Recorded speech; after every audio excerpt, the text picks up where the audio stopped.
Olá, muito bom dia. Nós estamos no 44º dia do nosso propósito de 100 dias com Deus. Nós estamos numa jornada diária, pessoal, né? Não institucional, não é uma campanha para que você alcance uma graça. Nós não estamos fazendo isso. Nós estamos olhando para dentro, nós estamos caminhando com o Senhor, nós estamos passando por processos. Como o próprio canal propõe, nós estamos passando por uma forja que vai nos transformar aquilo que o Senhor quer para nós. Então, além dos vídeos que são feitos aqui, dos devocionais, sempre que é possível, né, deixar claro aqui, porque a gente tem uma rotina, uma vida também. E nós estamos nos comunicando com o Senhor, nós estamos buscando o Senhor diariamente, mas às vezes os vídeos não podem sair todos os dias, por conta de várias coisas que podem acontecer. A nossa meta é estar nesse caminho, mas sempre nós estamos colocando novas playlists, novas sugestões de estudos, como essa recente que a gente vai colocar aí sobre chamado. Ele é muito importante. E eu creio que nesses 100 dias, refletir, orar, buscar palavras e direcionamento sobre o nosso chamado também é muito importante, né? Palavras aí que vão edificar a nossa vida. Achamos importante continuar aqui falando de dois aspectos da reforma protestante. Não é porque comemoramos no dia 31, encerrou o assunto. Não é bem assim, né? Nós temos aí algumas palavras que o Senhor quer colocar no nosso coração sobre isso, né? Porque são fundamentos da nossa fé. E o fundamento que nós vamos tratar hoje é o somente Cristo. Isso é muito importante.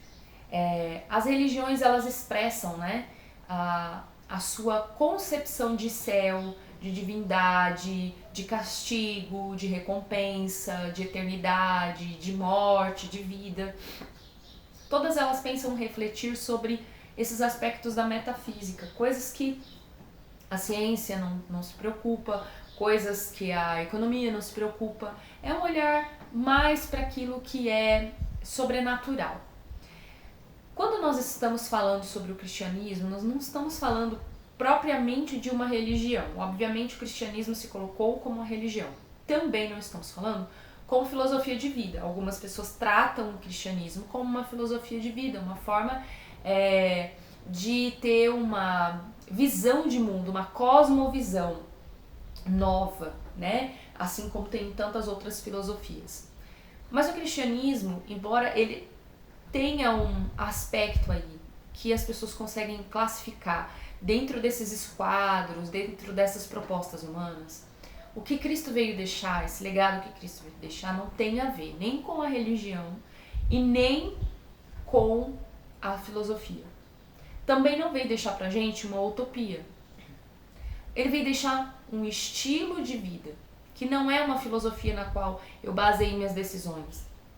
Não é uma religião que eu sigo, eu faço ali alguns ritos, eu cumpro algumas coisas e tenho recompensas. Quando Cristo veio deixar um estilo de vida, ele veio recomunicar a humanidade com Deus. E isso através da sua própria vida. Isso muito mais do que o seu pensamento, porque Jesus ele veio deixar palavras muito simples. Jesus ele era um contador de histórias, um mestre, um professor, no sentido de se comunicar com as pessoas a fim de fazê-las entender a proposta do reino de Deus. A religião ela pode estruturar passos para que você se encontre com o divino. A religião pode vir propor formas de você se reconectar com o divino. Mas tenha muito claro no seu coração, isso não é o que Deus tem para você. Isso não é o que Deus veio deixar. Isso não é o que Cristo veio propor. Ele veio propor uma forma de vida que a gente se desconecte das coisas que o ser humano criou e volte o olhar para as coisas que Deus estabeleceu, que são muito superiores àquilo que nós podemos imaginar. A palavra de Deus ela é clara quando ela diz que aquilo que o olho não viu, o ouvido não ouviu e jamais penetrou no coração, no pensamento humano, são as coisas que Deus tem preparado para aqueles que nele esperam. Veio resgatar um relacionamento mesmo, em que você precisa de um caminhar diário, em que eu preciso de um caminhar diário, em que a gente tem coisas para conhecerem Deus, que não estão escritas, que não estão faladas, que não estão ensinadas. Existem coisas que o próprio Espírito Santo quer sentar e nos ensinar. Obviamente existe uma base de revelação, que é a Bíblia. Nós já falamos isso nos aspectos aqui da Reforma Protestante. Mas nós temos hoje para falar sobre o somente Cristo, que é a base desse relacionamento, da conexão. Cristo é a base da conexão entre homem e Deus. Não há outro ser que possa fazer essa conexão. Quando nós buscamos nos profetas, nos grandes homens, nas filosofias, nas religiões, nos seres angelicais, né, nos anjos, nos demônios, todas as pessoas que vão através de divindades buscar essa conexão, elas estão perdendo tempo. Porque o único mediador entre nós e Deus é Cristo. Então, mesmo que eu entenda que eu preciso estar regularmente numa igreja, eu preciso estar todos os domingos ali, eu preciso ler a Bíblia todo dia, eu preciso orar, eu preciso louvar, eu preciso meditar, eu preciso contemplar. Se eu coloco isso, olha, eu fazendo isso eu me conecto com Deus, eu estou centralizando em mim essa conexão. Quando eu digo, olha, o fato de eu ser uma pessoa bondosa, eu dou mensalmente meu tempo, meu trabalho, eu alimento pobres, eu socorro as viúvas, que é importante, o próprio Cristo falou que essa é a verdadeira religião, prática de boas obras. Quando eu acredito que isso me conecta com Deus, eu perdi a perspectiva divina. É uma pessoa conectada em Deus através de Jesus, que pode fazer essas coisas com um efeito eterno. Nós já falamos aqui sobre o risco de entendermos que as coisas que nós fazemos criam crédito com Deus. Nós não criamos crédito com Deus. Quem fez isso é Cristo. Quando o Senhor olha para nós, Ele vê Cristo. E é por isso que nós o acessamos. É através da pessoa de Jesus que nós fazemos isso. Quem nos leva até aquele lugar é Cristo. E a Bíblia fala que o Senhor Jesus está diante do Pai, intercedendo por nós. Ele está diante de Deus, falando, olha, aí está um salvo, aí está um redimido. Eu não sei se você já teve a oportunidade de ter contato com a obra do C.S. Lewis, O Leão, Guarda-Roupa e a Feiticeira, que são das Crônicas de Nárnia, especialmente essa obra, que pode ser acessada através também do filme. Tem um personagem lá que chama Edmundo. O Edmundo, para ele ter vantagem, para ele alcançar o que ele desejava, ele pegou um atalho, ele foi ludibriado pela feiticeira, que prometeu para ele uma vida de rei e entregou uma vida de escravo, né? Ameaça de morte, que é exatamente o que o inimigo faz, que o pecado faz conosco, ele nos prende a uma condição. Só que uma vez que o Edmundo ele se arrependeu e ele pôde então ter contato com Aslan, que ali é uma personificação de Cristo, ele tem a oportunidade de mudar a sua história.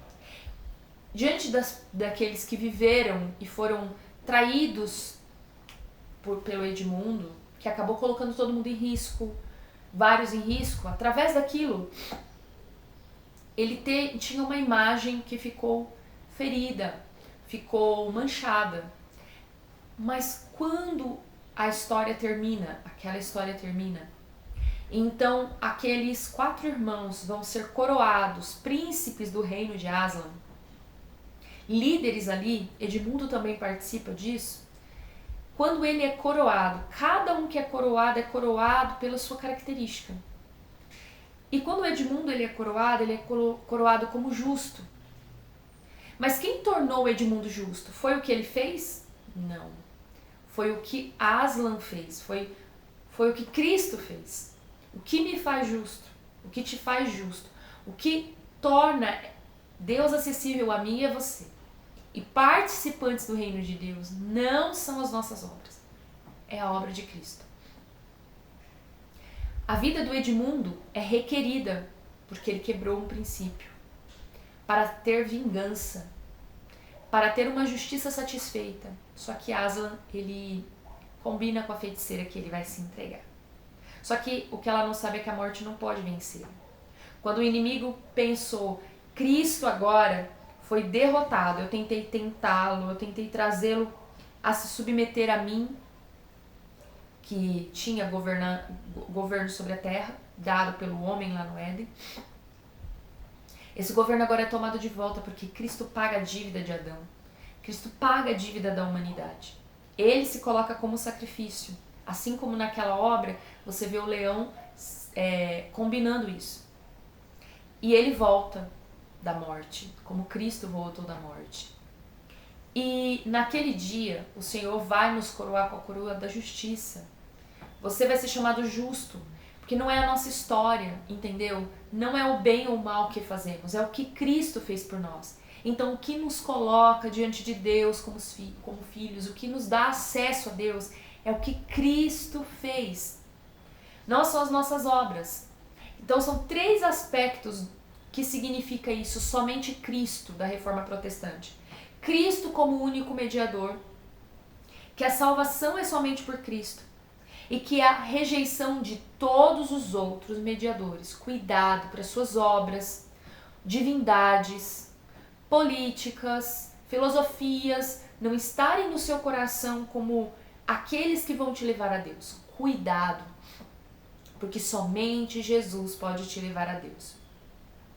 Então, é necessário que você rejeite outros mediadores, é necessário que você entenda que não há salvação sem Jesus, e que Ele é o único mediador. Não se coloca atrás da igreja, não se coloca atrás de imagens, de divindades, de misticismo. Não se coloque atrás disso, se coloque atrás de Jesus. Atos capítulo 4, versículo 12 diz: e não há salvação em nenhum outro, porque abaixo do céu nenhum outro nome há dado entre os homens pelo qual devamos ser salvos. Não há nenhum outro nome, debaixo do céu não há, acima não há, somente Jesus. Então viva uma fé centrada em Cristo, rejeite a mediação de outros deuses, de outras divindades, de outros seres místicos, espirituais, que possam fazer essa mediação. A doutrina do somente Cristo é um dos pilares da reforma por conta disso, porque ela afirma que Jesus Cristo é o único mediador entre Deus e os seres humanos e que a salvação vem somente por meio dele. Essa doutrina é baseada na Bíblia, destaca a centralidade de Cristo na salvação. Volte a Cristo, tenha um nome como de Cristo. Temos que tomar cuidado, porque nesse tempo parece que o nome de Jesus enfraqueceu, ele se tornou tão trivial, tão comum. Existem tantas pessoas falando sobre Cristo, existe tanta gente tentando explicar Cristo, mas a verdade é que Ele é o nosso Senhor e Salvador. Tenhamos contato com essas características de Cristo, de Senhor e de Salvador. E vamos viver uma fé genuína, vamos viver uma fé constante. Amém? Vamos orar para que a nossa vida seja checada por Deus. Estava meditando em Salmo hoje no meu devocional particular e estava vendo ali ele falando: não há outro em que nós possamos buscar salvação, a não ser no Senhor. Então, Senhor, sonda meu coração, o salmista fala, para que eu não caia naqueles pecados que eu não percebo. Aponta aqueles pecados que eu tenho que eu não percebo. Às vezes essa falta de centralidade na pessoa de Jesus, na sua prática religiosa, na sua prática de fé, na sua espiritualidade, é um pecado. Às vezes a gente está na igreja, mas Cristo não é o centro da nossa fé e nós precisamos checar isso. Às vezes o próprio estar na igreja é a base da nossa fé, o trabalhar para Deus é a base da nossa fé, o fazer coisas boas é a base da nossa fé, o se nominar cristão. Eu sou cristão, então por isso agora eu sou uma pessoa de fé, por isso agora eu sou uma pessoa de Deus. Temos que tomar cuidado. Tudo na nossa vida precisa emanar de Cristo, porque dele, por ele, para ele são todas as coisas. Romanos diz isso também. Então, vamos nos focar no Senhor. Ore ao Senhor, Deus, se eu tenho pecado, tirado a centralidade da minha vida do Senhor, Senhor, me corrige. E o salmista pede ainda, e aqueles pecados que eu já tenho consciência, Senhor, me livra de ficar dominado por ele. Centra a sua vida em Jesus, pede Jesus tomar o trono da sua vida, o senhorio da sua vida, a direção da sua vida, amém? Espírito Santo de Deus, nós estamos aqui no 44º dia desse propósito. Estamos caminhando já para metade e nós temos vivido tão intensamente tantas coisas. Mas como é bom saber que a nossa fé não é uma prática inconsciente, que a nossa fé não é um ritual cultural, mas a nossa fé é genuína em Jesus. E hoje nós estamos orando, Senhor, para o resgate da centralidade de Cristo na nossa vida, na nossa comunhão com Deus, na nossa vida espiritual. Que Cristo seja o centro, não só para onde a gente volta, mas de onde a gente busca as nossas fontes também. Nós temos a importância das estruturas teológicas, nós temos a importância da vida na igreja, da vida em comunidade, mas tudo isso emana de Jesus.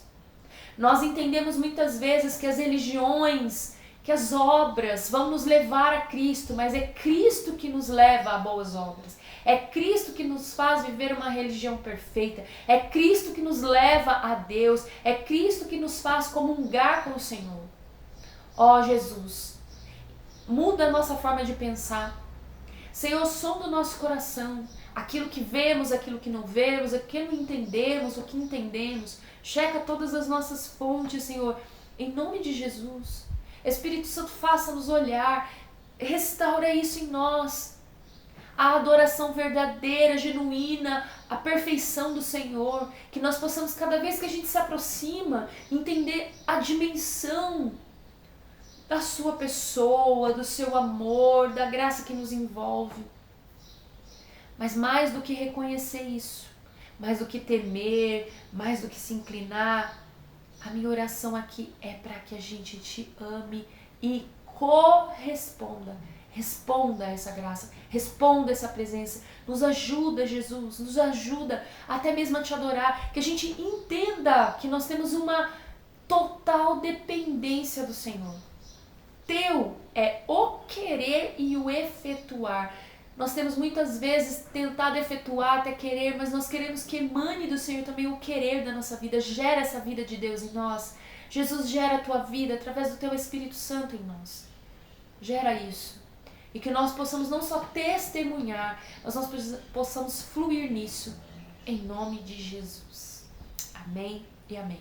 Deus te abençoe. Se Ele nos permitir, nós estaremos aqui também para partilhar mais alguma coisa que o Senhor tem. Nós ainda temos um aspecto da reforma protestante. Somente a Deus a glória. Até lá, se Deus nos permitir.